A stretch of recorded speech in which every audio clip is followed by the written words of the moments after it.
Ya, kita kembali lagi di Tonight Show. Masih berbicara soal Piala Dunia 2014 ya. Sebentar lagi, sesaat lagi dalam hitungan jam mungkin ya. Dini hari nanti akan digelar partai pembuka antara Brazil dan juga Kroasia, tuan rumah dan juga Kroasia. Selanjutnya kita akan mengundang, tahun berikutnya kita akan mengundang seorang komentator sepak bola. Dia juga merupakan mantan pelatih futsal tim nasional dan juga komentator di berbagai liga, termasuk di ESPN FC ya, yang tayang di net. Nah, siapa dia, Vincent? Justinus Laksana. Di dadaku, Garuda, kebanggaanku, ku yakin hari ini pasti menang. Taruh. Ini kalau dari jaketnya kita sudah tahu dia mendukung siapa. Dalamannya? Sama. Oh, sama.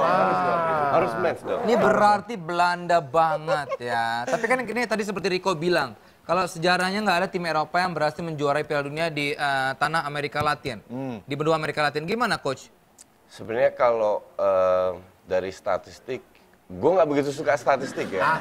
Sama. Oke. Karena kalau kita bandingkan pemain yang 20 tahun yang lalu sama sekarang kan beda. Bolanya beda, rumputnya beda, ball-boynya pun beda. Tapi kan iklim di negaranya bermain sama di iklim Brazil Iya. sama. Tapi yang gue lihat adalah permainan timnas Eropa itu menurun. Spanyol, contoh aja nih ya. Spanyol tulang punggungnya selalu Barcelona. Tahun ini Barcelona drop. Ya, Xavi nyaris nggak pernah main bersama Iniesta. Ya. Oke. Inggris lagi. Inggris korban komersialisasi sepak bola industri ya. Saya nih. Jadi pemain muda itu nyaris nggak dapat kesempatan untuk bermain. Oke. Belanda zamannya era 4 tahun lalu masuk final, banyak pemain tua nggak dipakai. Jadi banyak sekali negara yang menurun. Nah, sementara tim Latin Amerika, Chili, Uruguay, Kolombia meningkat karena banyak pemain yang bermain di Eropa. Pengalaman banyak. Jadi dan plus bermainnya di negara Latin. Jadi gap Eropa menurun, Latin meningkat, lebih rata. Coach Justin kan juga dulu kan melatih tim nasional futsal. Ya, betul. Sebetulnya apa sih masalah di pemain Indonesia sampai sekarang juga prestasinya masih belum bisa berbicara internasional gitu? Ini kita ngomongin pemain loh. Ya. Pemain ya, jadi sendiri. sepak bola dan futsal Ya. overall. Banyak sekali masalah. Jadi kalau orang Indonesia kan selalu berpikir, anak gue tahun depan kalau gede mau gue sekolahin ke Ajax, contoh, atau ke MU. Itu, that is the biggest bullshit yang gue pernah dengar. Kenapa? Karena pada saat kita hebat, kita itu dipilih oleh Ajax, dipilih oleh MU. Jadi kita nggak bisa mentang-mentang kaya, punya duit, masukin ke Ajax, bayar sekolah di situ. Nggak ada cerita itu. Jadi yang jadi masalah di Indonesia adalah, kita selalu berpikir bahwa dengan bakat kita bisa jadi hebat. Kalau kita gocek 3-4 pemain, kita merasa, oh ini pemain hebat harus masuk timnas dan lain-lain. Sebenarnya ada banyak faktor non-teknis yang tidak ada parameternya, yaitu mental. Mental, setuju. Fighting spirit, disiplin, dan yang paling penting adalah juga makanan. Kita dikasih duit $100, makanya sisanya beli oleh-oleh. Tapi persepak bolaan Indonesia bisa dibilang dalam tahap menyedihkan nggak sih? Kalau menyedihkan enggak ya, karena gue kebetulan juga berapa tahun dari 2004 di PSSI lihat perkembangan dari Agung Gumelar, Nurdin Halid, gue lihat di bawah Nyala ini ada perkembangan yang menjanjikan. Dalam arti mereka punya football development. Tadi masih bicara dengan Yen Tumena. Jadi football development benar-benar berusaha untuk membuat pembinaan dalam jangka panjang. Dalam futsal pun seperti itu. Tahun lalu setelah SEA Games gue mundur dari futsal, mereka masukkan ke BTN. Mereka sebelum ke Piala Asia memberi dana untuk uji coba keluar. Jadi prospeknya sih bagus di bawah rezim inilah. Walaupun banyak berita-berita menyedihkan sekali lagi ya tentang beberapa pemain-pemain luar. Contohnya seperti Sergei Litvinov, sepak bola asal Rusia yang bermain di PSLS Lok Sumawe sebagai back, terpaksa bekerja di warung jus di Solo karena belum menerima gaji selama 6 bulan. Dia berkata melakukannya karena tidak mau bernasib sama dengan Diego Mendeita ya. Pemain asal Paraguay yang meninggal karena tidak ada biaya berobat karena gajinya tak kunjung diberikan oleh Persis Solo. Seperti kemarin kita tahu juga ada penyerang yang meninggal karena ditendang kiper. Hal ini kan terjadi antar klub, bukan di bawah induknya. Kita tahu bahwa tahun lalu ada kalau nggak salah 4-5 klub yang tidak membayar gajinya ke pemain. Diadu ke PSSI, akhirnya PSSI mengambil tindakan. Sebelum ISL tahun ini mulai, Pak Sekjen mengambil tindakan kalau pemain ini tidak digaji, itu akan diberi sanksi. Itu tapi kalau kita ngomongin di dalam negeri, balik lagi ke Piala Dunia. Selain memang lo pegang Belanda, kan siapa yang paling Inggris lah coach, boleh lah dikit lah. yang paling make sense secara logika untuk kalau Inggris ya, gue sebut itu Inggris itu tim semut yang digajahkan. Maksud Karena Inggris itu tim kecil, liganya bagus. Coba kita lihat 5 besar. Yang dominan adalah pemain luar negeri semua. Pemain tim Inggris biasa aja, di bawah Capello susu, di bawah Hodgson parah. Jadi kalau dibilang kalau favorit, of course Belanda ya. Belanda. Tapi kalau gue harus objektif, feeling gue Argentina. Kenapa Argentina? Pemain depan, pemain tengah bagus. Mereka main di Brasil tanpa beban. Itu adalah musuh bebuyutan. Justru bebannya ada di Brasil. Kalau orang bilang Brasil bagus, oke, secara individu mereka bagus. Tapi generasi ini beda dengan generasi dulu. Generasi Ronaldinho jauh lebih berkualitas daripada generasi sekarang. Oke, pilih 4 tim untuk masuk semifinal. Menurut Coach Justin. Argentina, Brasil, Uruguay, Spanyol, Belanda. Ntar dulu, yang Belanda terakhir tuh kayaknya cuma karena ngefans doang. Coba realita. Oke. Harus gue jelaskan ya. Oke, harus gue jelaskan. Belanda pertama kali dalam berapa puluh tahun bermain dengan sistem 5-3-2. Artinya apa? Dengan 5 defender. That is very un-Holland. Belanda selalu bermain 4-3-3.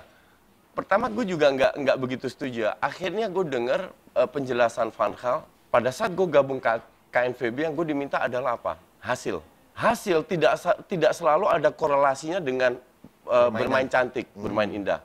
Van Gaal juga sadar bahwa kualitas yang dimiliki sekarang itu kualitas tidak sebagus 4 tahun yang lalu. Nah, pada saat KNVB meminta hasil, oke, I give you result. Tapi jangan minta bermain bagus. Maka dari itu mereka menang 1 gol. Tapi di game terakhir, mereka main ketiga taktikal yang berbeda.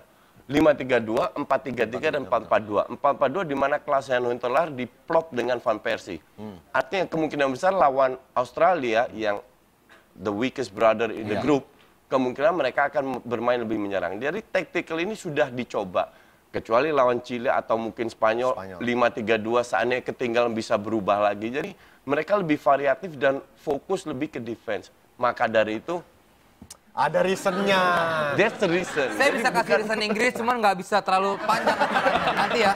Nanti ya. Inggris bagusnya si Oxlade-Chamberlain sama Wilshere aja. Kan dia cedera. Iya, makanya. Karena Arsenal ya. Kurang Abdullah kalau kita nggak ajak Coach Justin bermain di Tunis Challenge. Kita akan menunjukkan ya cuplikan dari pertandingan sepak bola.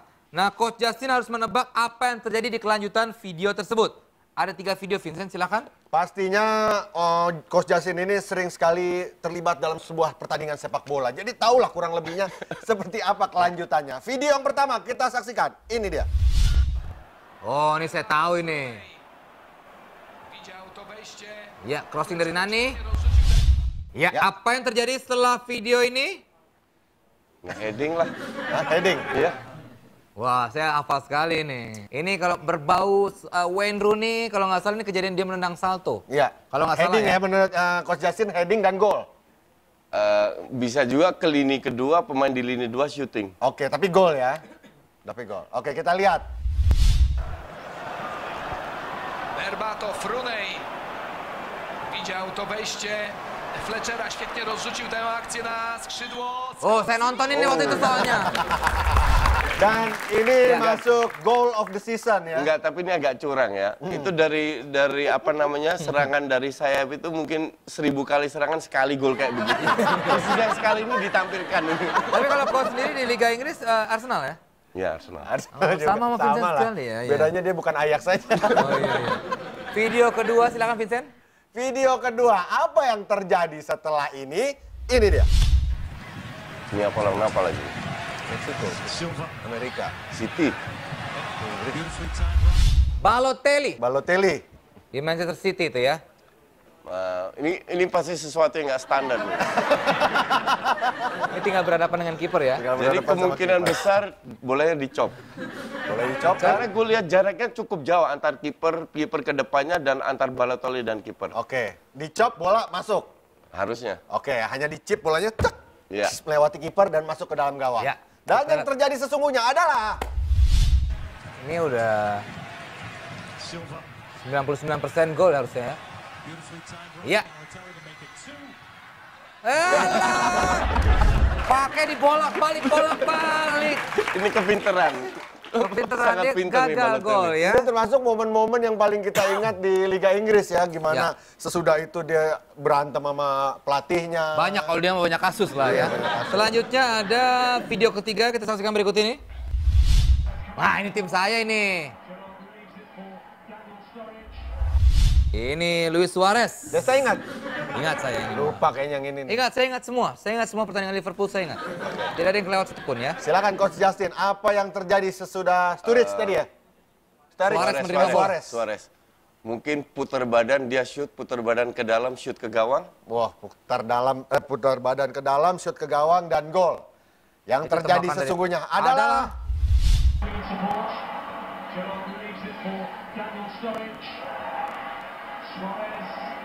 oh lo dicokot kowe. Oh, ini yang kasus gigit. Ini saat tragedi Suarez menggigit Ivanovic. Tapi berarti dari 3 video tidak ada yang betul. Satu bukti mungkin. Kalau betul itu namanya bukan analis tapi paranormal. Benar itu. Les aja ya.